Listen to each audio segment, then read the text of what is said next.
అరే చిట్టి, రేయ్ నిన్నేరా చిట్టి. మరీ అంత టెన్షన్ పడక్కర్లేదురా. ఏం చేయమంటావు ప్రేమ్? జాబ్ టెన్షన్ నా టెన్షనే తగ్గట్లేదు. అదేరా చిట్టి చెప్తున్నాను. టెన్షన్ పడితే ఏం ఆలోచించలేం. అన్ని టెన్షన్స్ తీసి పారేస్తే అప్పుడు ఆలోచించగలం. కోర్టు దగ్గర జయ ఏమంది?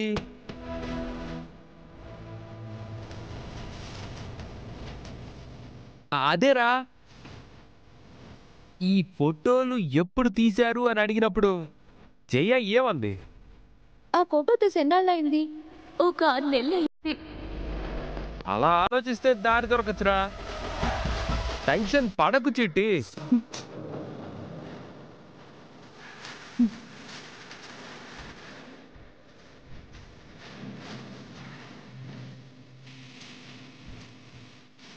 అక్క, వెంటనే మీరు నా దగ్గరికి రండి.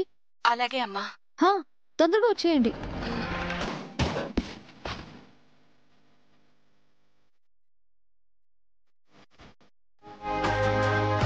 అమ్మ చామంతి, ఏమైందమ్మా? వెంటనే రమ్మన్నా. ఫస్ట్ చెప్పనివ్వండి అక్క. జయక్క, ఆ ఫోటోలు తీసి 6 నెలలు అయింది అన్నావు కదా? అవును చామంతి. ఈ 6 నెలల్లో విజయ్ ప్రవర్తనలో ఏదైనా తేడా గమనించావా? లేదు, గమనించలేదు. బాగా ఆలోచించుకుని గుర్తు చేసుకుని చెప్పక్క. ఏ చిన్న క్లూ దొరికినా రేపు నేను వాదించడానికి దారి దొరికినట్టే. ఆలోచించు అక్క. ఎలాంటివి అడుగుతున్నాను అంటే, విజయ్ నీకు తెలియకుండా ఏదైనా దాస్తున్నాడు అనిపిస్తుందా? అంటే మీతో చెప్పకుండా ఎక్కడికైనా వెళ్ళొచ్చేవారా? పోనీ వెళ్ళొచ్చాక నీకు తెలిసేదా? అంటే తను రాత్రి 10 గంటలకి కనిపించేవాడు కాదు చామంతి. 12 గంటలకు వచ్చేవారు. ఒక్కోసారి 1 గంట 2 కూడా అయ్యేది. ఎక్కడికి వెళ్ళావని నువ్వు అడిగితే ఆయన ఏం చెప్పేవారు? ఒక్కోసారి అడిగేదాన్ని, ఏం మాట్లాడేవారు కాదు. భోజనం కూడా చేయరు.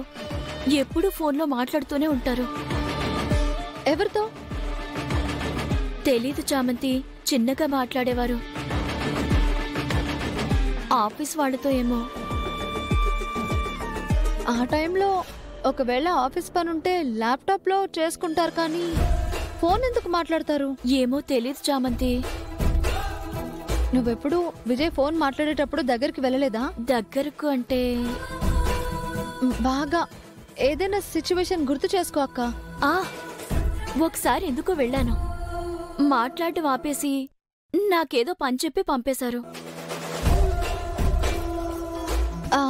అసలు ఇలా ఎన్ని రోజుల నుండి జరుగుతుంది? మా 10th క్లాస్ వాళ్ళని మేం కలుసుకోకముందు నుంచే.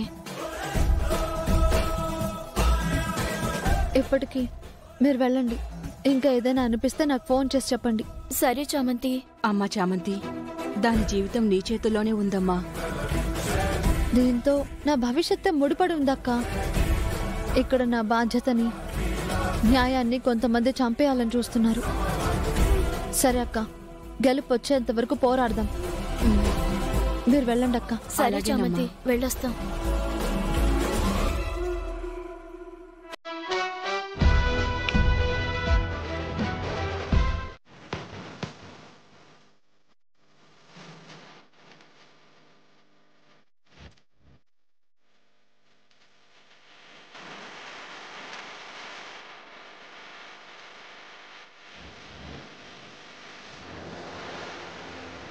జయక్క చెప్పిన పాయింట్స్ అన్నీ రాసుకున్నాను.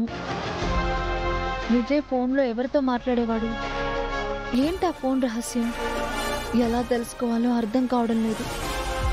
ఏంటి చామంతి? నువ్వెప్పుడు వచ్చావత్తా? ఇప్పుడేలే.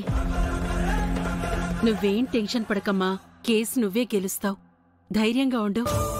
నేను గెలవడానికే ప్రయత్నిస్తున్నానత్తా, కానీ ఎక్కడో కాస్త భయం వేస్తుంది.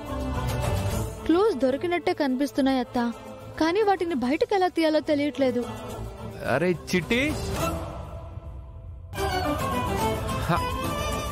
ఊరికే చూస్తున్నావా? నా మాట వింటున్నావా? చెప్పు ప్రేమ్, నా నా చెవులు నీకు కనపడకపోయినా నీ మాట నాకు వినపడుతుంది. అలా అయితే సరేరా, నీకు తెలివి ఉంది.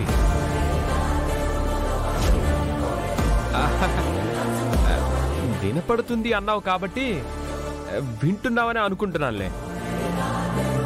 ఇక్కడ తెలివి ఒక్కడే చాలరా చిట్టి, అనుభవం కూడా తోడవ్వాలి. తోడంటున్నావు, పెరుగు గురించి చెప్తున్నావా ప్రేమ్? నువ్వింకా పెరగాలని చెప్తున్నాను రా. తోడు అనేది ఒక బంధం, అనుభవం అనేది ఎక్స్పీరియన్స్. అందులో నుంచి వచ్చే సలహాలు బాగా యూజ్ అవుతాయి. పక్కన పెట్టేయద్దన్నది నా ఉద్దేశం. ఓ, అలా అంటావా ప్రేమ్? చిట్టి, ఇప్పుడెందుకు ఈ సోది? ఏదైనా పనుంటే వెళ్ళొచ్చు కదా. ఓకే, పని చెప్పు చామ్. నేను చెబుతుంది నాకా? నీకే. సరేరా చిట్టి, మంచిగా చెప్తే వింటారా? నేను చెప్పాల్సింది చెప్పేస్తాను, వింటే వినండి. పాయింట్ నెంబర్ 1 ఏంటంటే,